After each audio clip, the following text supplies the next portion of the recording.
So welcome everyone to our CEO Forum series. We started doing these forums back in summer of 2020. We have had different topics from technology to marketing. We had some topics on tax strategies and so on. So I mean, our goal here with Eminae is to provide some educational content that can help buyers and sellers and the advisors in any activity that relates to a business growth or exit strategy. My name is Kyle Griffith. I am the CEO and founder of Eminae. I'm also the partner of the NYBB Group, which is a merger and acquisition and advisory firm. And today we have a wonderful panel of speakers that's going to be giving some great insight into bankruptcy and how you can make a great deal for a buyer and seller. I do have, some housekeeping notes here, being that we're in a meeting format. I'll just advise if everyone, as you join, please put yourselves on mute, cell phones. Just imagine you're in the movie theater. You want a nice clean audio and have a good experience for everyone that's here. In our panel, we will have a Q&A session. At the tail end, we have opportunity to ask questions. The chat is open. So if you like, you can share your contact information in the chat. Throughout the process, our session today, I will be sharing some information about some upcoming events and how you can get a hold of anyone here on the team at Eminae. So just keep an eye out in the chat. You can also post your questions as well in the chat for the panel. Depending on if time permits, and depending on if we don't have too much noise background, we will open up a live Q&A where we welcome you to come on camera and ask any questions that you may have for the panel. With that being said, I'm going to turn this over to Roy Pelicano. But Roy serves on the education committee with Eminae, and he's we're so happy to have him as part of the team. He hosts and moderates a lot of the events here at Eminae. So Roy will be the master of ceremonies, as we say it, and guiding the conversation here with our panelists. So Roy, is a pleasure, and thank you as always for doing this. And I'm going to turn it over to you, Roy. Thank you very much. No problem. Well, thank you. I appreciate. I always appreciate the time and the energy and everybody that everybody puts into making one of these successful and making one of these an amazing event, because there really is so much noise out there, and the content that's available is not always available around mergers and acquisitions and specific to that. So I appreciate what Kyle has done in order to bring together the group. Our event today is sponsored by the NYBB Group. It's sponsored by Triangular Consulting, Stewardship Masters International, Rethink Wealth, Gravitas Marketing Strategies, and Dynamic Business Consultants. And of course, we thank Onyx Partners Group and Certilman Balin for their time with their expertise today. And I'll introduce the speakers in a minute. Today, we're going to be talking about how bankruptcy tactics can make for a better deal for both the buyer and the seller. And this was one of those tricky things as we were talking about bankruptcy, because bankruptcy can be a negative topic. One of the things that you should know about the Eminae Group as we step into this, that the Eminae Group is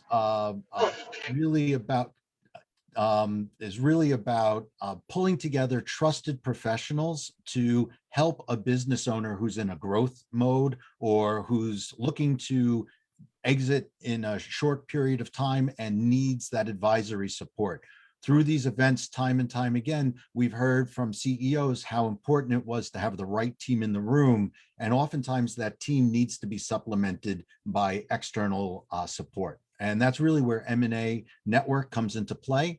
both for the advisors as well as for the businesses that benefit from the network. We've developed a network here where we have basically every single kind of advisor you need, and we're all focused on M&A processes. So if you're in transition and you're a business owner in transition, or you plan to be, you're in the right place. You've come to the right place.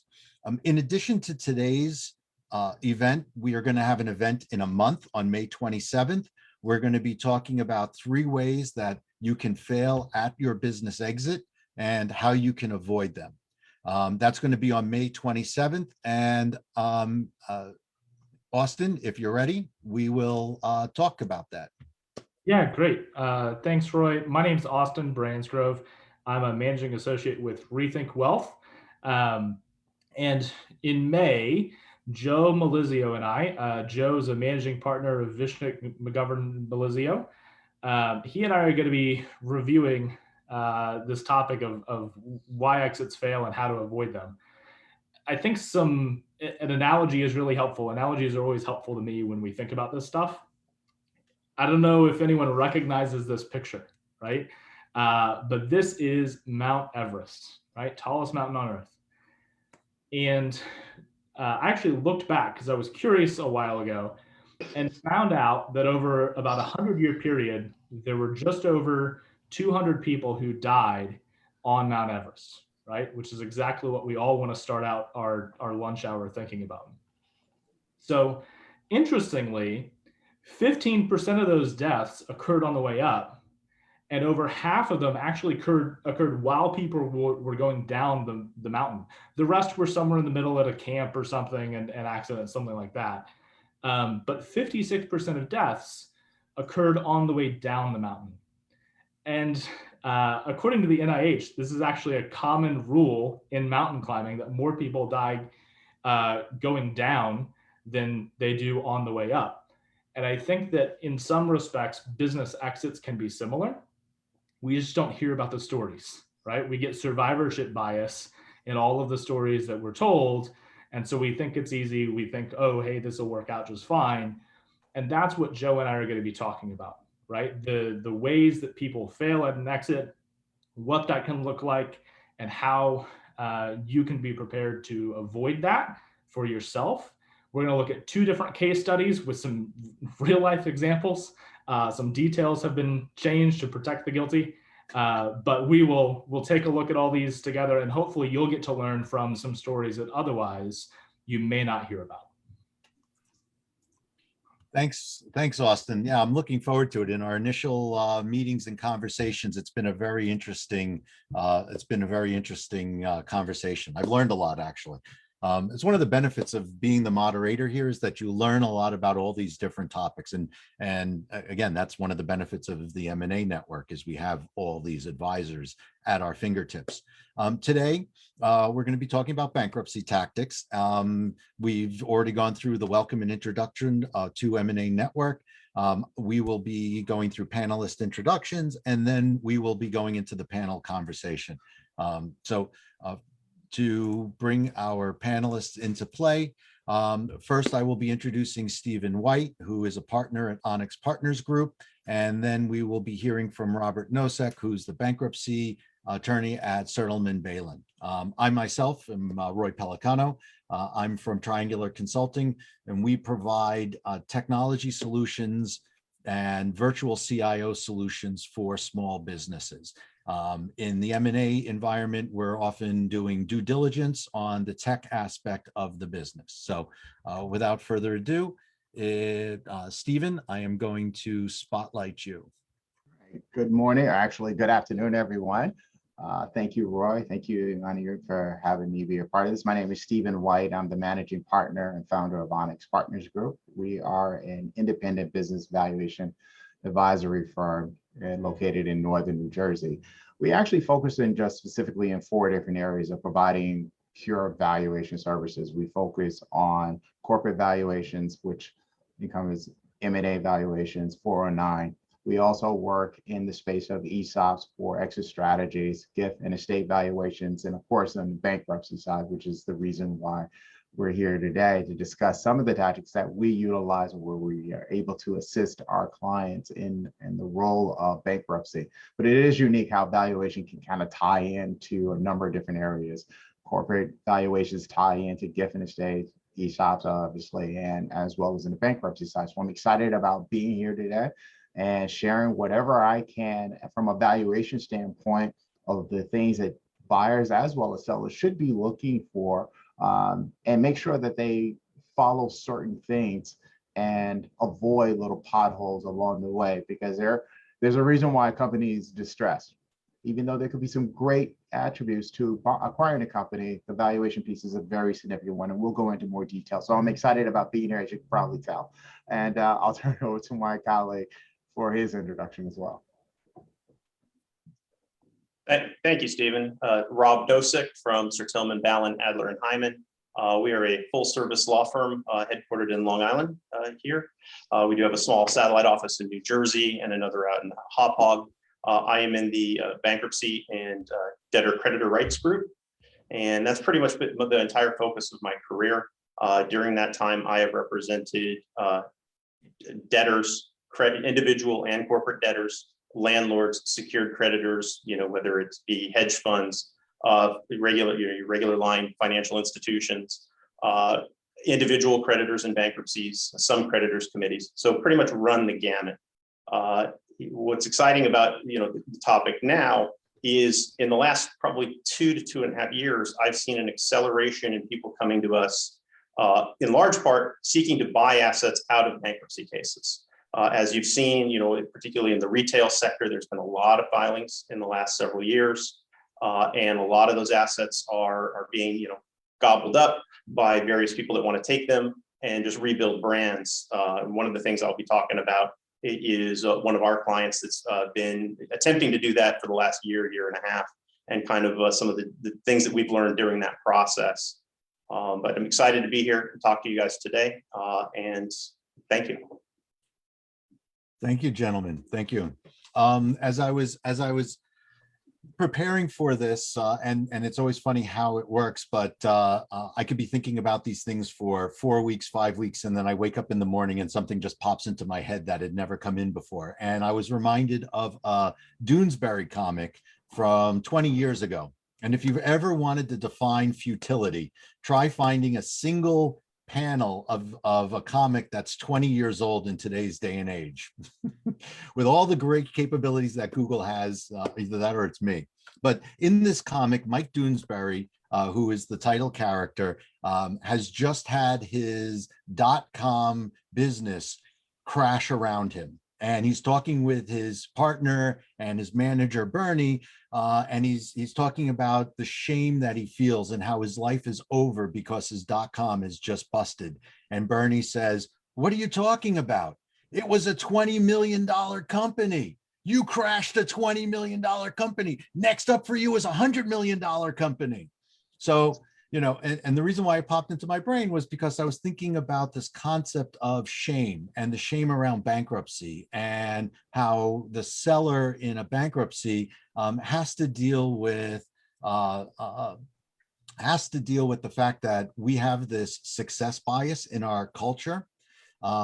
And Bernie yet was at the same time saying, hey, even though you're feeling shame, you can actually turn this around and spin this positively. There is something positive to come out of this.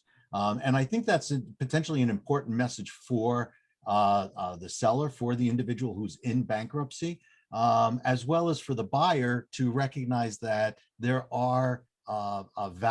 is value in these organizations and in these assets.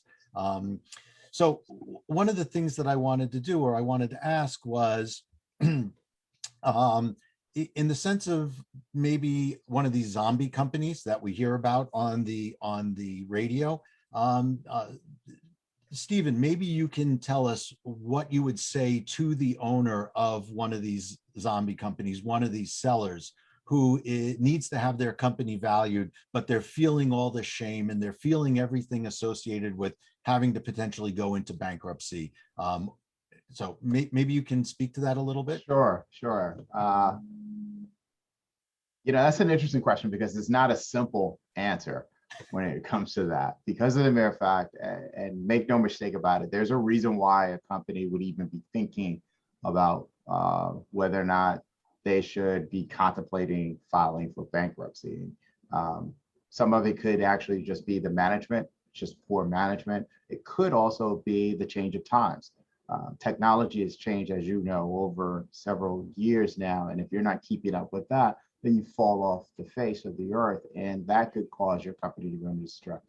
So to address directly to that question, one of the things that we found to be very successful with us is that we have a tendency to just engage a lot of different owners and having questions, not necessarily about what their company has done in the past, but what are they doing going forward?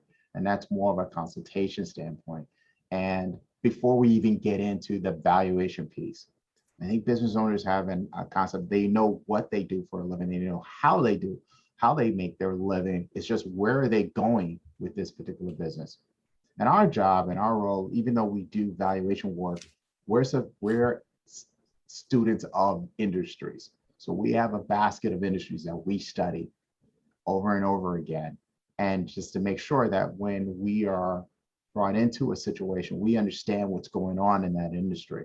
So when we have these consultation conversations, we sit down and we have real life conversations of explaining, listen, this is where your company is currently right now. And I'll give you a great example without using the company's name, unfortunately, because they haven't reached that particular point. But they are a clothing company. They make women's clothing lines.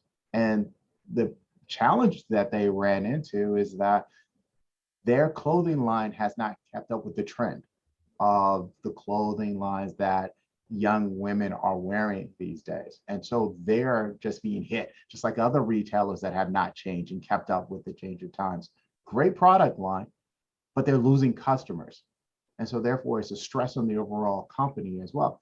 So they need to reinvent themselves, but they don't have the capital to do that. So now they're at that stage where, okay, perhaps we need to sell off different parts of our overall company in order to maintain the parent company in which they started the overall process.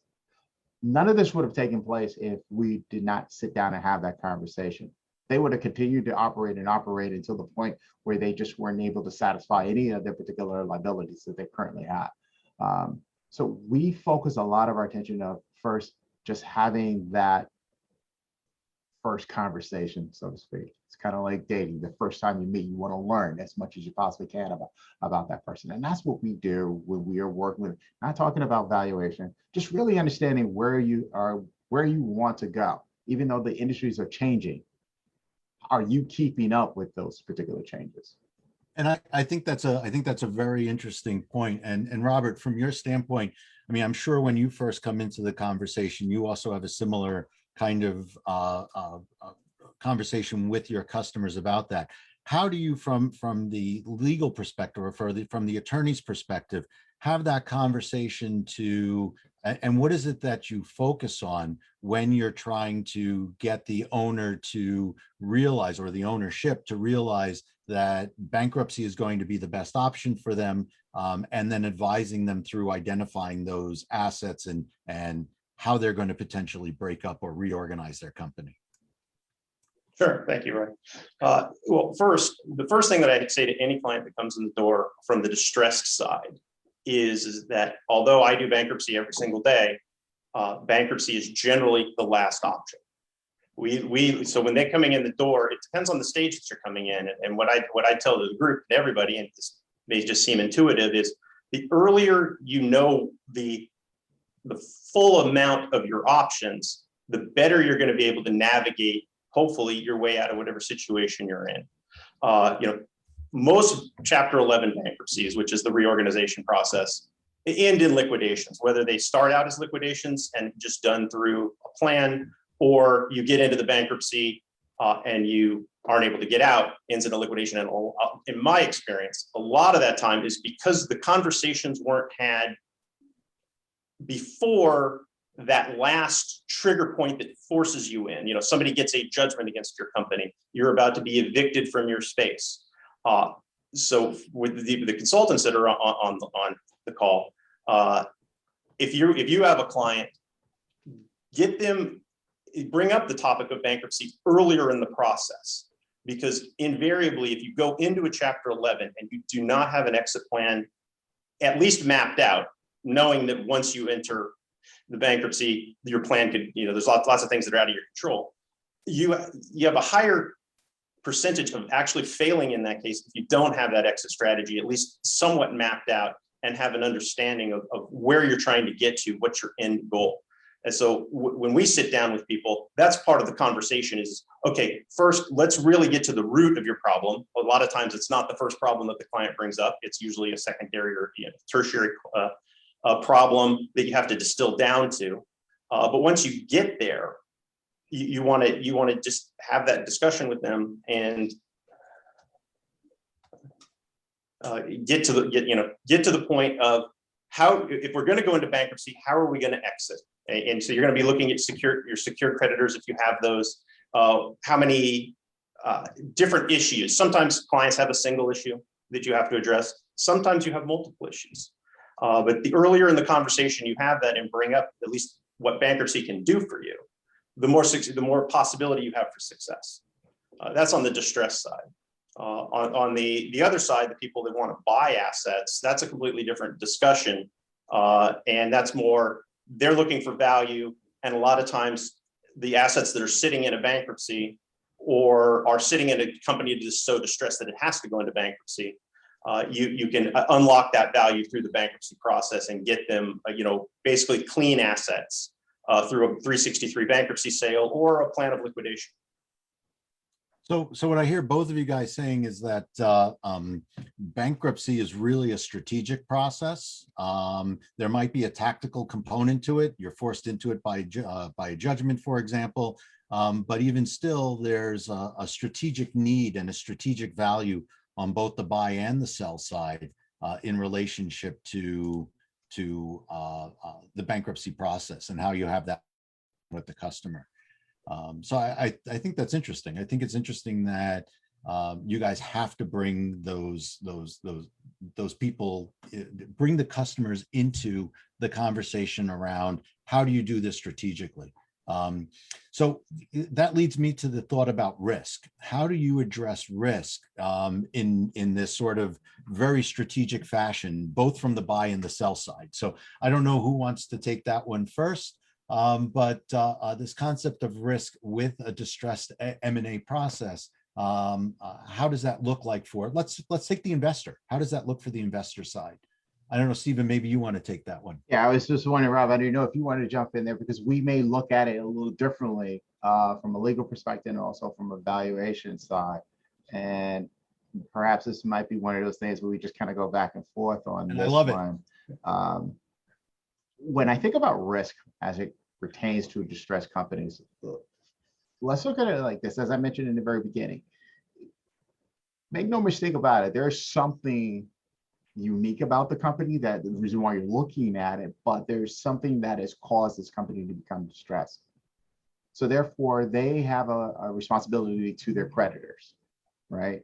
So where does the risk come in sometimes? So when you're valuing an overall company, we're not even gotten to the point of valuing. If a buyer is interested in acquiring assets of this particular company, you have to be careful because the creditors may have done a valuation on this company and they know what those assets are valued at. And if the seller decides to sell those particular assets over to the buyer, now you're the buyer, you haven't done a thorough due diligence on this because things move very rapidly in this particular space. Your risk could fall into something that's called a fraudulent transfer, right? And what that simply means is that you acquired an asset at a lower price than what it really should be. So therefore the seller doesn't have enough assets, enough proceeds to pay off some of their creditors, where the courts then could get involved in this. And you as a buyer, you're unaware of all of these things. So that's a major risk that could come into play. And that all falls right back down to that due diligence process. Even though I know it moves really fast. And Rob, I'd like to get your thoughts on this as well from a legal standpoint of this, is that even though it moves fast, you still have to pause and just make sure whatever it is that you are going to be acquiring you want to make sure that you're acquiring it on good faith, put it that way. So therefore, there is no lingering issues that may come about with this particular transaction. So I actually have a question on that, because one of the things I was thinking about was this concept between transparency versus privacy, and how when you go into sort of a negotiation, you've got to balance out the two. And sometimes being transparent is our intuition is to say, keep this silent, keep this private, because it's actually going to hurt us if we let it out. But it turns out that actually, if you're transparent about it, it creates greater trust. So I am curious about this concept of, you've got the legal side of it, but then you've also got the negotiation strategy side of it. So Rob, maybe you could talk about the legal side, and if you've seen it used successfully or positively on the strategic side in negotiations. I would love to hear that too. Sure. So obviously bankruptcy, one of the benefits of bankruptcy overall is that it is a completely transparent process. And there is a structure in place through various procedures on how you would conduct an asset sale. And the end result of the process is you get a federal bankruptcy court order that generally, as long as you've met several legal standards, you're going to obtain the assets that you're acquiring free and clear of all liens, claims, and encumbrances. Those liens and claims, they don't go away, they just shift over to the proceeds of the sale. But so you basically get clean assets out of the transaction through a transparent process. So for negotiation, for example, well, let me go back to the story. I have a garment manufacturer as well as a client. And in the last year, instead of trying to shed certain of their divisions, what they've been trying to do is buy a brand and the intellectual properties associated with the brand in order to expand their business.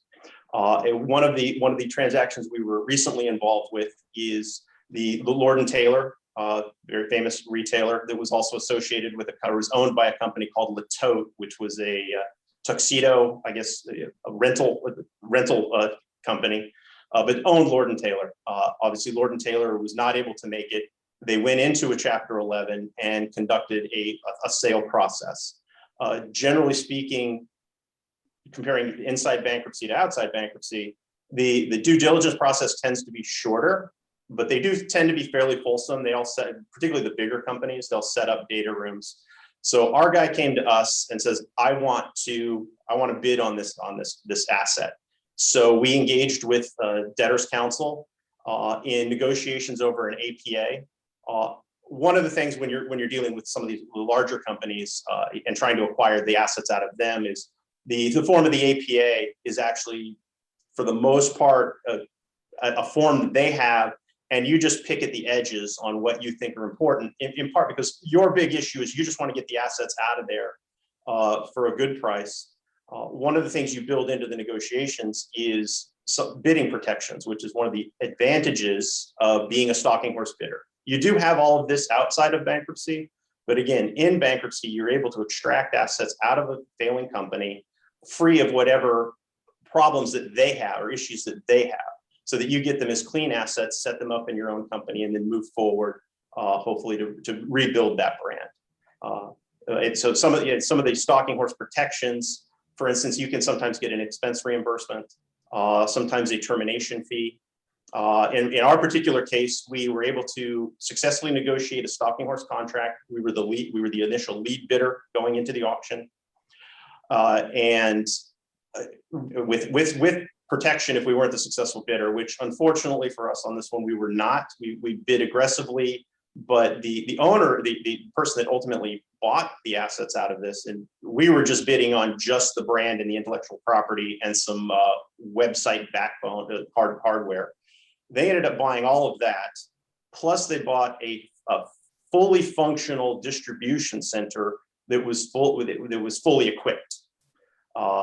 So again, when we're looking at kind of the topic of today of what can you use bankruptcy for, is these people were at that other company was able to continue to expand their business substantially in part by acquiring a distribution center, as well as this very famous brand, which they will then turn around most likely and probably license out to somebody else or produce new materials themselves under it. But so we weren't successful in acquiring it, but because in the negotiations we were able to get the protections for as being a stalking horse, all of their expense is for our services were covered, and then they actually made money on the deal insofar as there was extra money there that they otherwise wouldn't have gotten. So it was a positive.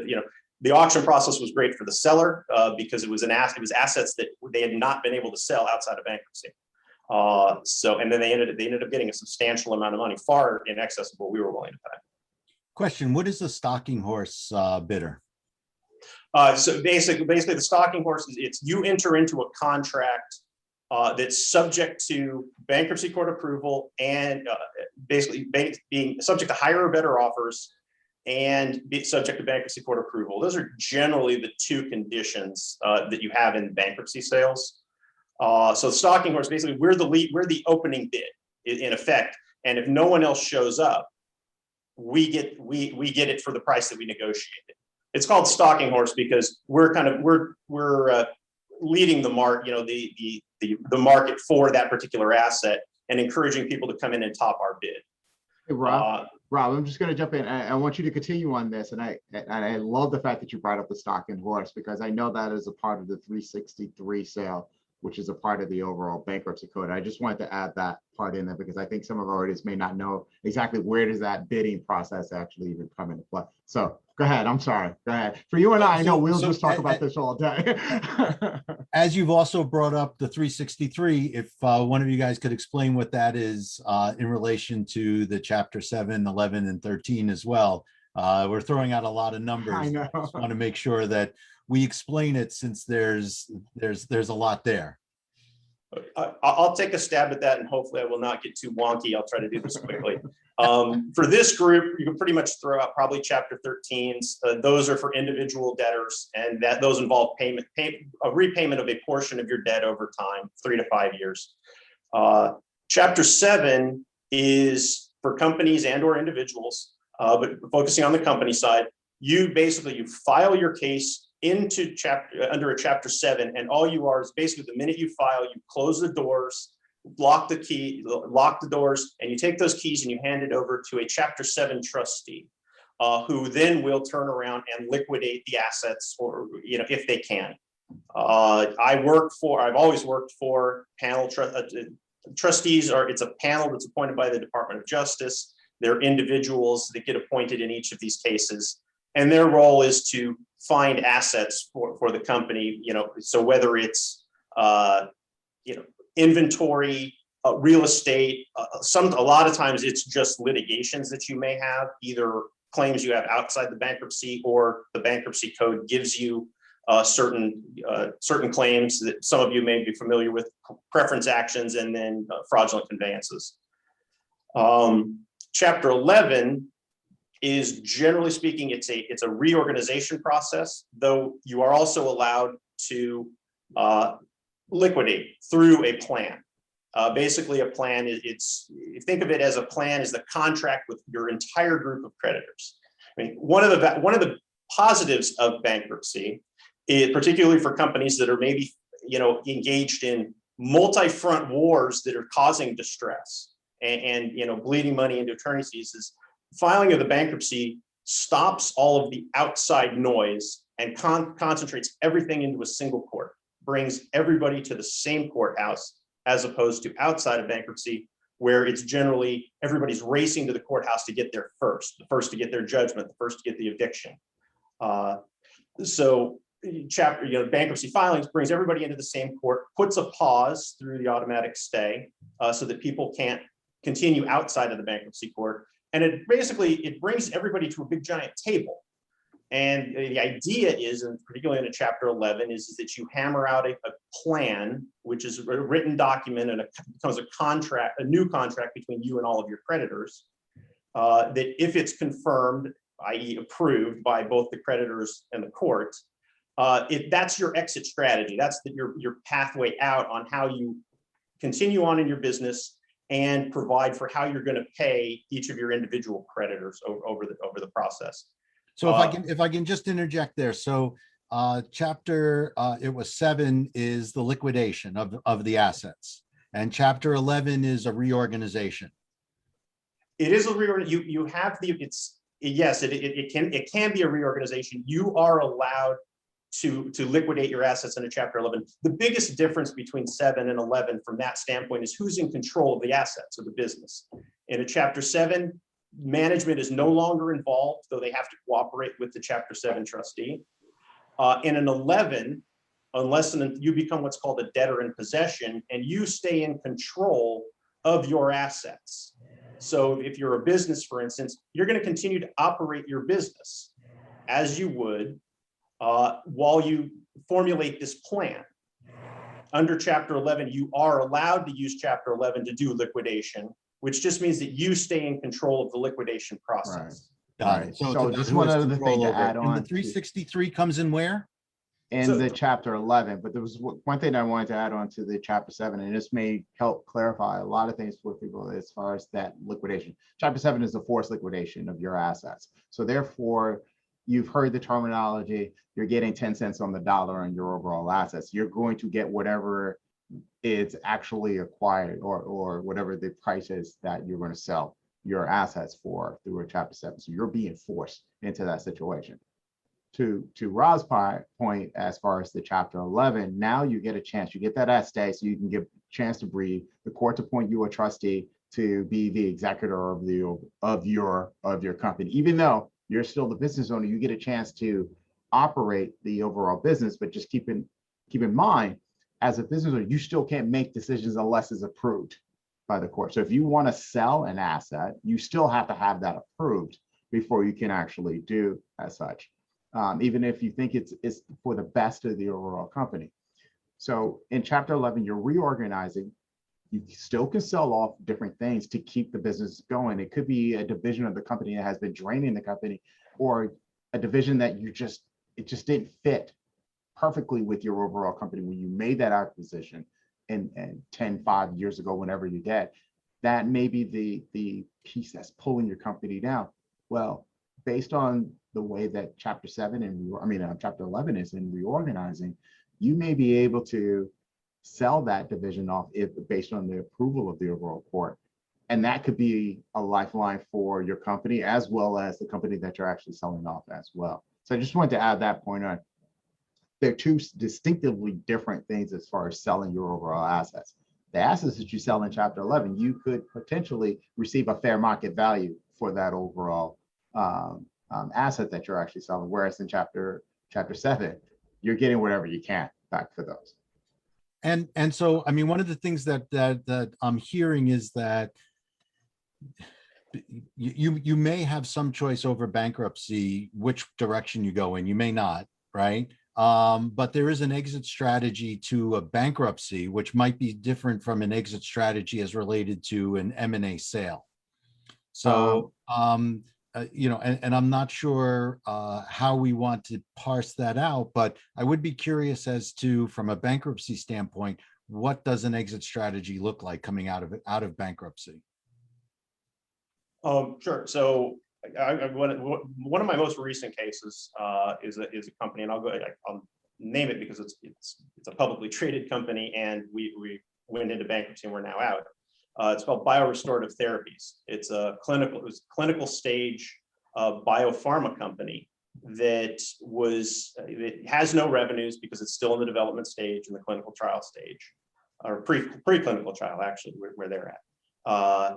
But going into the bankruptcy, or what caused the disruption at the end, is they had accumulated up to about $15 million of convertible note debt that was incredibly favorable to the note holders, to the point where they could not raise any further money. Without raising money, they had no revenues, so that they couldn't continue their ongoing operations, and they couldn't start a phase 2 trial, which they've already been approved for one of their technologies, a lower back stem cell technology, adult stem cell technology. So what ended up happening in that case is, with nowhere to go, one of the directors resigned, and this is all public, so that is why I can talk about it. Resigned, and he was also the only secured creditor. He turned around and made an offer to buy the assets of the company, but he required that they file a Chapter 11 case to do it, because he wanted to know that he got those assets clean. He also wanted to convert it from a publicly traded company, take it private again, because he'd take those assets out and put it in his own company that he would own entirely, and then he'd fund with others, maybe, the ongoing business and basically redo the business. So the plan was he would come in and loan money to the debtor, to the company, for a period of 13 weeks, which was roughly the time period we thought we could go through a sale process. Just to jump back really quick, 363 is the provision of the United States Bankruptcy Code that authorizes the sale of assets and governs the sale of assets in a bankruptcy case. It applies in Chapter 7 as well as Chapter 11, and it's through that particular provision, generally speaking, where you sell the assets free and clear of liabilities. So if you have a secured creditor and the value of the assets is greater than that lien, you're able to sell it free and clear of the lien shifts to the proceeds, assets go out clean. So going into the bankruptcy, he agreed to lend enough money for this company to continue operating normally for 13 weeks while we did the sale process. At the same time, we entered into a sale agreement with him, where a stalking horse agreement, actually, where he would be the lead bidder with certain protections. We went into the case, we filed the case, went in on our first day of hearings, and the judge said, I don't have a problem with you trying to use the bankruptcy code to sell your assets. I believe that this should be done through a plan of reorganization, or a plan of liquidation. So that was a bump in the road. This is one of those cases where you have an exit strategy. We had it all lined up. We had an asset purchase agreement on our motion to sell lined up. We had our financing motion all lined up, and if all of that would have been approved, the company would have been sold within 13 weeks, and then either a plan of liquidation on how to distribute those funds would have been done, or we would have converted the case to a Chapter 7 and given the cash to the Chapter 7 trustee, and then he would deal with the wind down of the business. Because this particular buyer, that's part of the point of, when going into the bankruptcy, what's your exit strategy?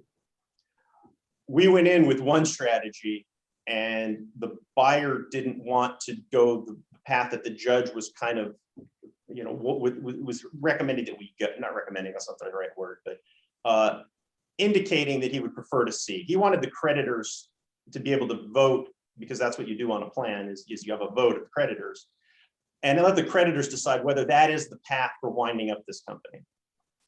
This buyer backed out, so we were sitting there with no financing. Fortunately, the largest unsecured creditor, who's a hedge fund, stepped forward and said, we'll give you money, not as much as the other guy was going to give you to operate, but we want to reorganize this company so that when this ends, you're going to exit the bankruptcy as as the same company basically you are, with substantially less debt. And within a period of 2 months, it took us about 2 months, 3 months to get through that process. We, in conjunction with the unsecured creditor, we hammered out a proposed plan, which basically brought new investment into the company. Part of that investment went to certain of the creditors, and the vast majority of the creditors actually got paid in shares of stock.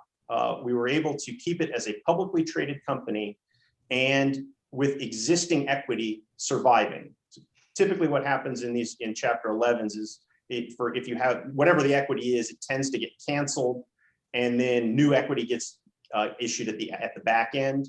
So like if you're a shareholder on the day before the bankruptcy, the day after the bankruptcy, your shares are probably going to be worthless. And once the plan gets confirmed, you won't receive anything. So in this particular case, we were able to correctly, if in this scenario, if I understand you correctly, the exit strategy of the bankruptcy was initially to have someone come in and buy it. They backed out because it didn't fit maybe with their own business strategy, right? Or they didn't see the value there, maybe Stephen could point that out. But then ultimately you had someone else come in and say, hey, we weren't planning on exiting our relationship, which was unsecured credit, with this company, but we see a strategic value here to being able to take it over. And they built out a new exit strategy it doesn't sound like it was an acquisition. It sounds like more it was, or maybe it was because there was a transfer of stock for debt. So what you're saying is that originally everybody had one idea for the bankruptcy exit, but you actually ended up with another because you had somebody come in with a specific a way of trying to generate more value for themselves and everybody else involved. Does that sound about right? It's exactly what happened. There wasn't an acquisition in this one. Basically, most of the creditors at body were these convertible note holders anyways. Listen, we got lucky in this case in that this share price was trading at a trip 01. So what is that? 1/100th of a cent leading into the bankruptcy and for the first 2 months of the bankruptcy. And we were hoping that maybe it'd trade at, trip 05. And so every 0.0001, it was 1% for creditors because they received 100 shares for every dollar of their debt. We were fortunate enough in this case, and this is a unique case. I mean, I've never seen this like this in my career. I probably will never see one like this again.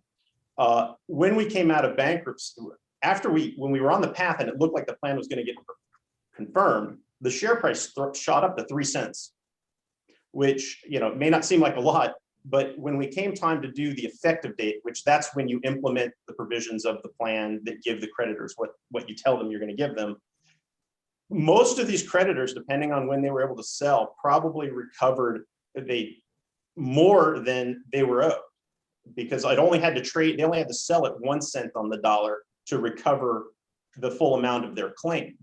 And it's even today. I mean, I think recently we're hovering around a penny, a little up, a little down, but it was selling for 1.50 cents, even when the market was being flooded with all these new shares. So we were able to get the value back. On that note, I want to ask Stephen a question about valuation, right? I mean, we've just seen where, going into bankruptcy and coming out of it, you might actually be worth more and you might have more value out of the company that way. When you're going in and doing the valuation at the beginning of the process, is that something that you have in mind? And if so, how do you try to measure as to whether a company might be valued more strongly once it's in bankruptcy or as it's coming out of bankruptcy? How do you measure that? What do you look for? What is it that someone who, if you were to advise someone, you might say, these are things that you can look for, any thoughts on that? Yeah, well, in the context of bankruptcy, we are actually brought in from an outside group. And we have one group that we work with right now that's in the state of Michigan, where that's their role. They look for distressed companies. And they bring us in the front part of the due diligence process. We do our due diligence over the company. The whole goal, and I'll back up, you said, is the company has potential to be more valuable after they come out of Chapter 11, and that is the whole goal. If they're fortunate enough to receive that petition to file for Chapter 11, because not every company you can file for Chapter 11, the courts may not approve it. And the creditors may say, you know what, you're not going there, you're going to Chapter 7. But if they can go through that process of reorganization of their company, our job is to really help them establish a view of their overall business. And so when our initial due diligence, we're looking at the liabilities that are attached to the assets that they actually have. And if there's a way to remove some of the liability attached to those assets, what is that value of the overall assets? And maybe there is no value there at all. And those are the things, as I alluded to in the very beginning, we take that time and have a thorough conversation with the owners. But in this situation, we share that back with the buyers that are contemplating that particular business. And we'll just walk them through that overall process. And perhaps maybe what you could do is something that's a more along the lines of an out of court transaction. And I'll probably let Rob kind of go over that side of it a little more if he deals with out-of-court settlements. But that's a way, once we do our valuation of those particular assets and notice that if this is free and clear of any particular liabilities, this could be something of significant value. It's a lot clean. I mean, it's a lot quicker than going through the Chapter 11 process because essentially you are doing this out of court. So there's a lot of positives that you could take away, not necessarily positive, but it helps in an overall process of streamlining, finding assets that are those diamond in the rough, so to speak. But the due diligence is really going to be extremely critical. And that's where the valuation of those assets, where is that growth? Where is the intrinsic value of that overall asset you plan on acquiring for whatever amount that you're buying? You want to see some form of intrinsic value, and that's essentially what you're looking for.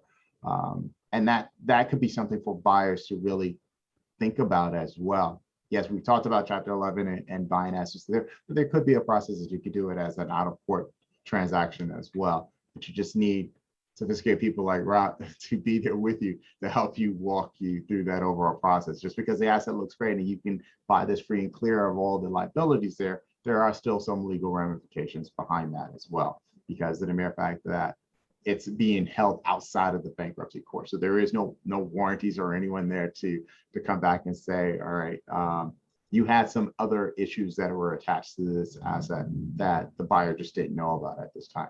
Having someone on the legal side help you go through that overall process. It's a joint idea. Valuing the asset, seeing that there is true value there, but what is the backlash you could possibly have if you actually bought this? And that's where the legal side would come in. Rob, do you deal with a lot of the out-of-court transactions? Occasionally, we happen to have a lot of bank clients in the firm, and occasionally they'll come to us and we'll work with the finance department, which is on the floor above me, and work on some out-of-court restructuring. It depends. Now, that's generally speaking, we're usually restructuring a loan on that.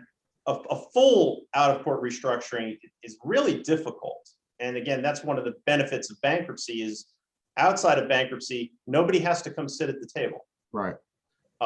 In bankruptcy, you do. Yeah, I was involved with, we partnered, well, not partnered, but at my prior firm, we were working with a company that they're not really a chief restructuring officer type company, but they work with companies to try to right size them.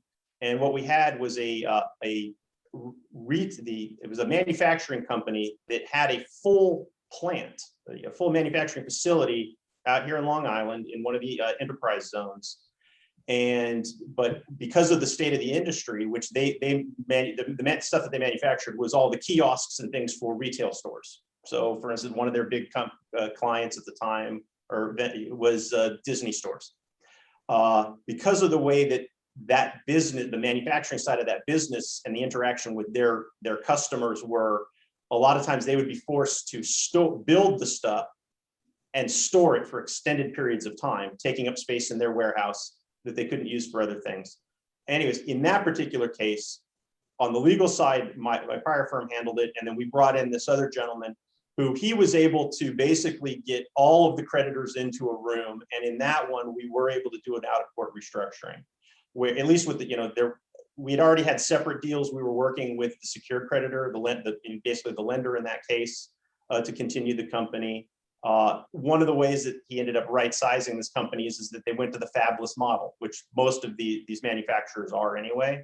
So they ended up selling off the building or giving up the lease for the building and selling all their equipment and just going basically into the design, and then everything's fabricated elsewhere. So as far as I know, the company is still around, and we did this 10 years ago. But again, the point of that was what I would say is a rare case where you get all of the unsecured creditors into the room and all sign off onto an agreement. It's difficult. It can be done, but bankruptcy does make that easier. So it is possible to walk in and walk with something that's of a lower value and walk out with something that's of a greater value. So that's very interesting to know, right? Particularly if you look at it from when we first came in, a strategic way of approaching the bankruptcy rather than as just a tactical action. That's an interesting conversation and frame of reference to approach bankruptcy with. Yeah, I'll also add on, go if I ahead. may, Roy, you're looking at a particular asset. So you're as the acquirer of those assets, whether or not it's going through the bankruptcy court or out of court transaction. Out of court, obviously you can't cherry pick, right? To Rob's point, during the bankruptcy, everybody's sitting down at the table and you're taking a look at all assets. But utilizing the group that's in Michigan, their main focus is they've zeroed in on certain companies and they've zeroed in on certain assets. And the reason why they do this is because of the mere fact they're looking for synergies. There's an asset that that company has that could benefit their company that they currently own. So my job is to come in and value that company just to see if in fact that particular asset does have some significant value. So what is their projected cash flow? And then once we do something that's called a cost of capital, of valuing the equity as well as the liabilities of the overall company or the debt on that company. After we've done that analysis, you can actually see what that true value is of that particular asset. And at that point, that's when you can start making your true decision. Okay, I can see there is that, as I mentioned before, that intrinsic value of that particular asset. Yes, you're going to be able to acquire probably much cheaper and as an insolvent company than you would as a regular publicly traded company. But there are some things that you just have to be very cautious of. And that's the reason why I really want to emphasize the due diligence process, the front end process is so important when you are working with distressed companies. Even though you're going through the bankruptcy court and you're getting an opportunity to take a look at things, you still need to be very buyers beware type thing of buying particular assets and value as much information as you possibly can. And even especially during the pandemic time, traditionally evaluators, we do site visits, right?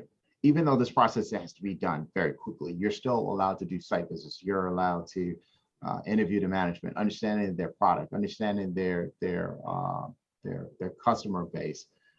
So you would treat it just like if you would treat a solvent company to a degree, but you're just working at a different timetable. So more or less at that time. Do you need to sacrifice anything with that shortened timetable, or is it, because obviously, I mean, obviously time is critical. It gives you a certain amount of volume. So something I would imagine would have to be sacrificed. How do you make that determination?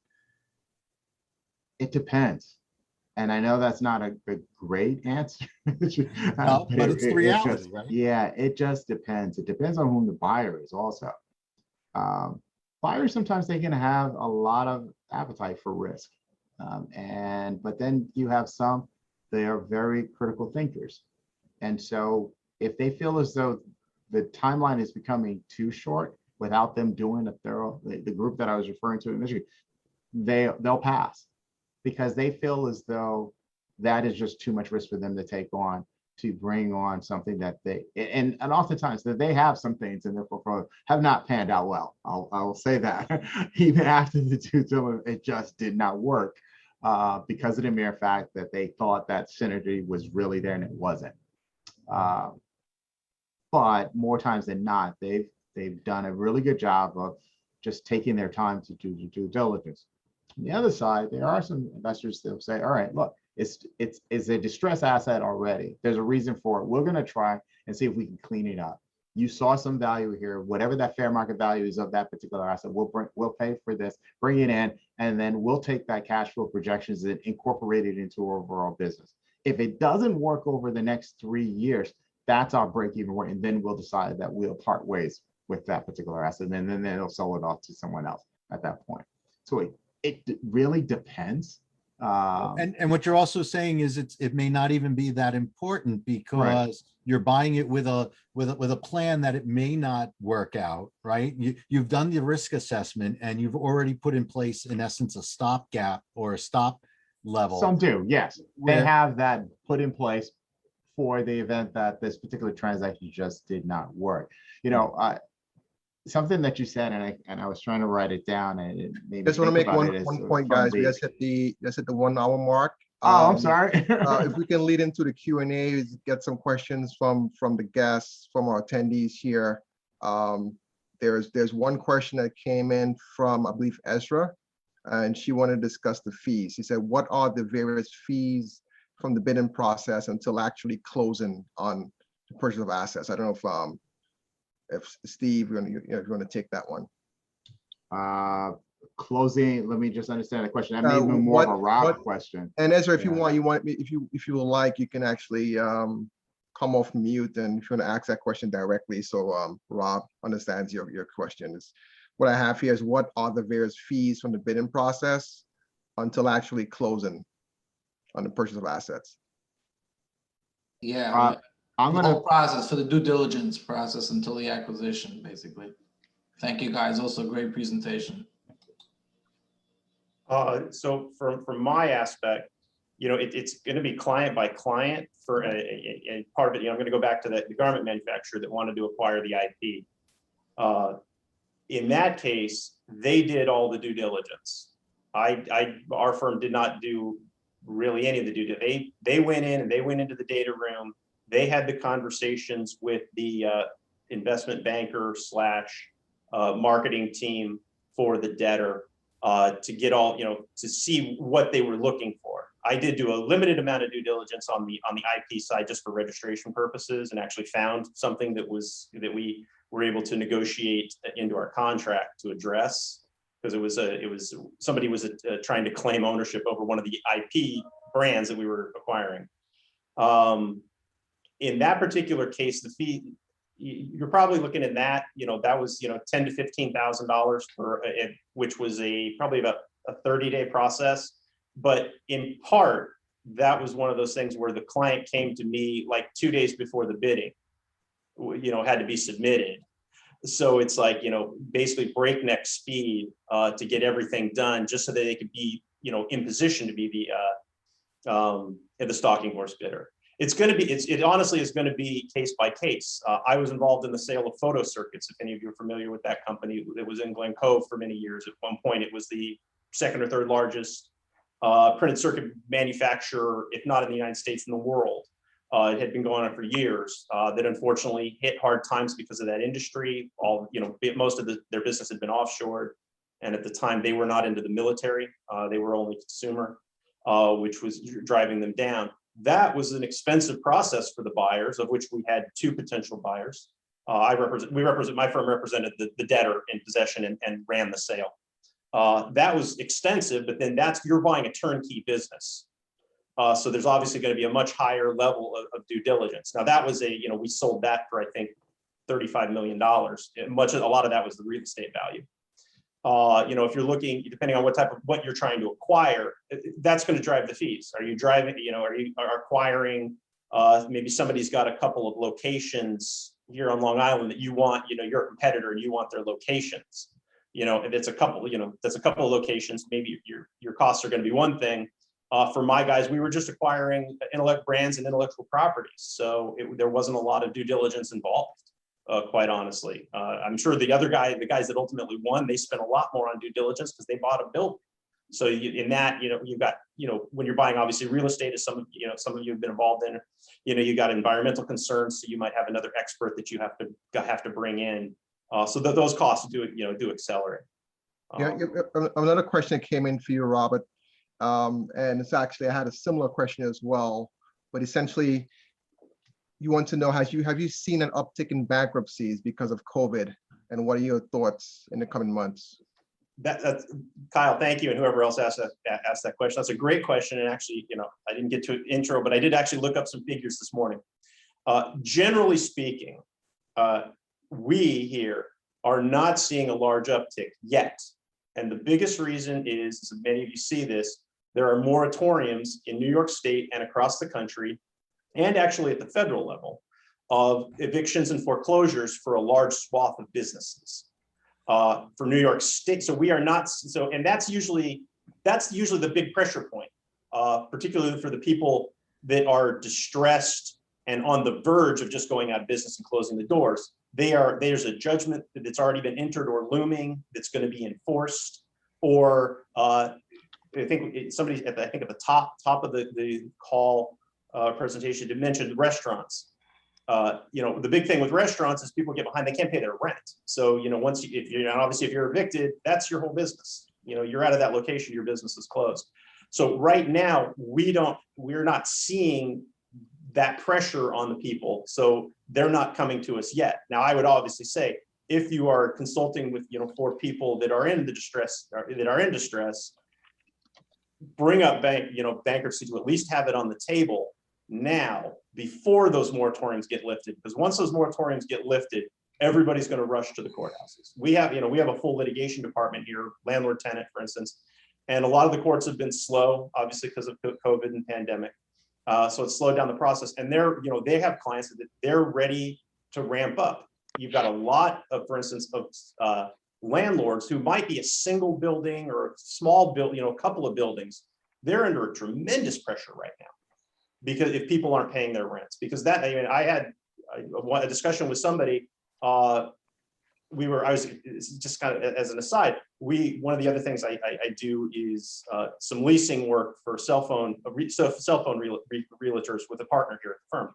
And we were trying to get a COVID discount, not a discount, but a COVID deferral. And this one landlord, very, very nice, but he said, I'd like to talk to you about it, but all of my other buildings are closed, because he was mostly in the hospitality space. And he only had one building, and that was the building that we were a tenant in, and it was the only one given an income. So he wasn't able to give us a discount.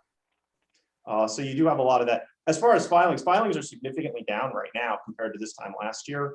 And I'm talking January, February, pre-pandemic. Those were down as well, and then March.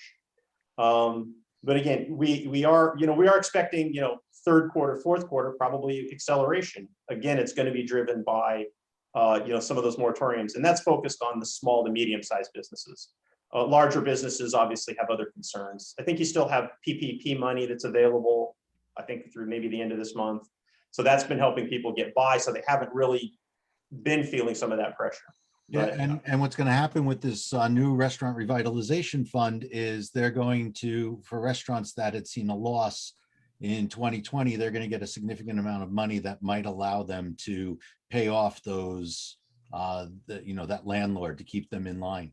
Stephen, from your standpoint, in relationship to the pandemic and valuations and either trying to find something that's out there, do you see people starting to say, hey, there's a pandemic related issue that we want to exploit or try to leverage? Do you see anything specific relating to the pandemic?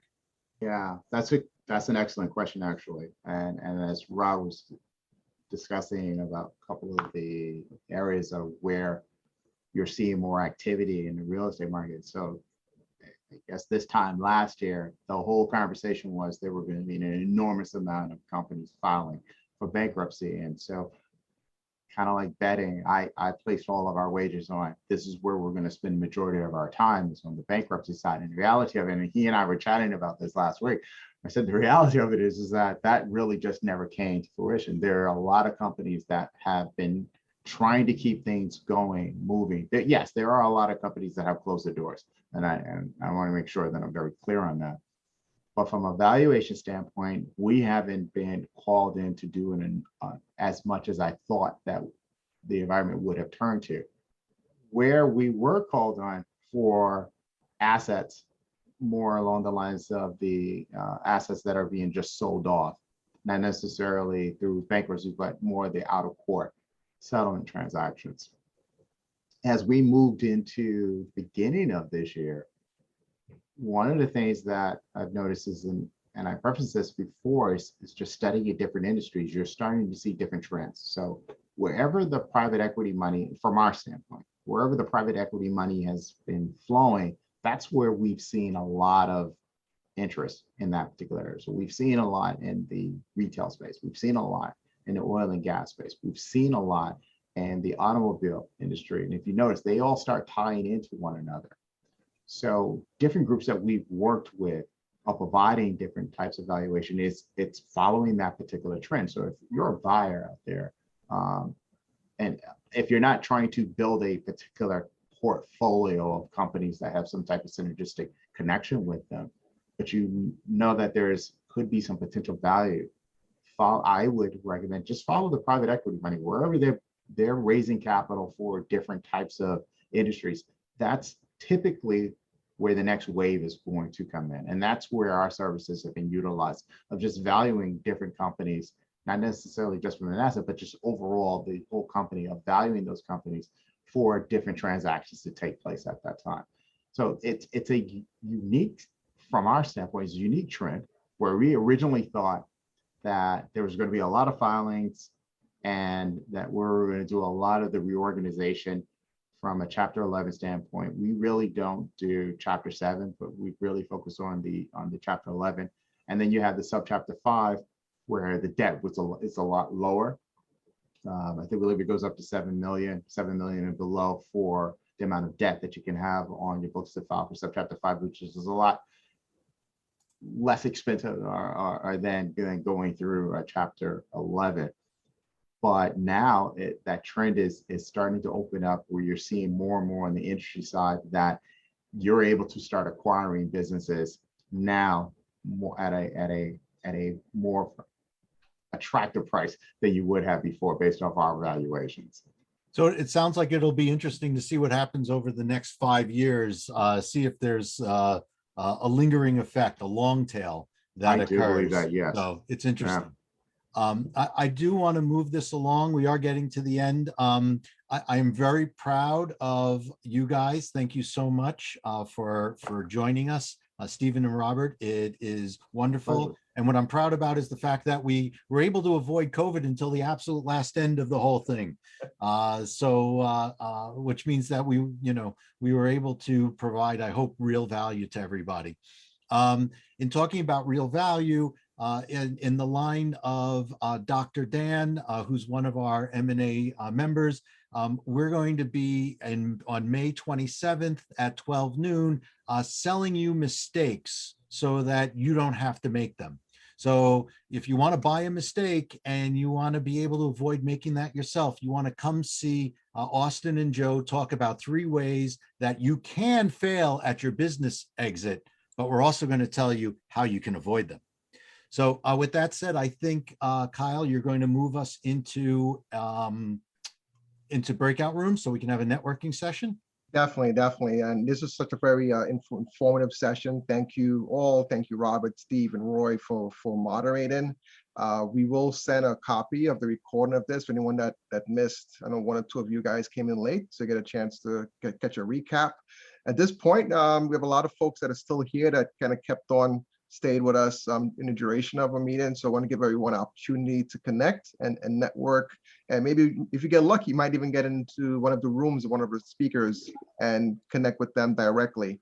So we're going to have about 10 minutes of breakout room sessions, networking, and we'll see you in one of the rooms. Thank you, everyone.